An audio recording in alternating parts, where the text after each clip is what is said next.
Via the objects and the collection, I'm trying to make sense of what it was like in World War I. I'm just trying to make sense of the whole picture of what it was like to live in those conditions.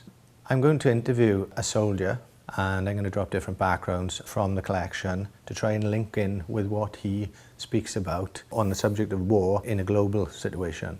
The research has taken me to other places. I went to visit the Western Cemetery. It just opens up a lot of the Welsh connections and how many people lost their lives in the Great War. This war took a lot of life, yeah, more than I can imagine, and I think more than most people can imagine. And we spoke to a soldier last week who was sort of saying the size of the Millennium Stadium, its crowd, you know, within a few hours. You know, that's a lot of people to die, you know? That's like wiping out the whole of Wales really quickly.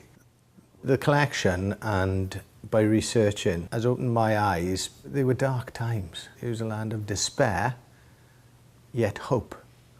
And that's a really interesting juxtaposition for me, because you've got, on the one hand, a soldier going to war and the thought of him coming back as some sort of knight in shining armour, and then, on the other hand, it's just an awful situation because so many people were killed.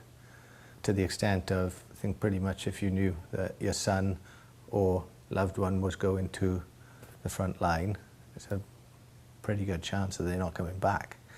This project and the collection and the experience I'm having and the understanding I'm having of the Great War will obviously be sewn into my personality some way or another to influence perhaps future work.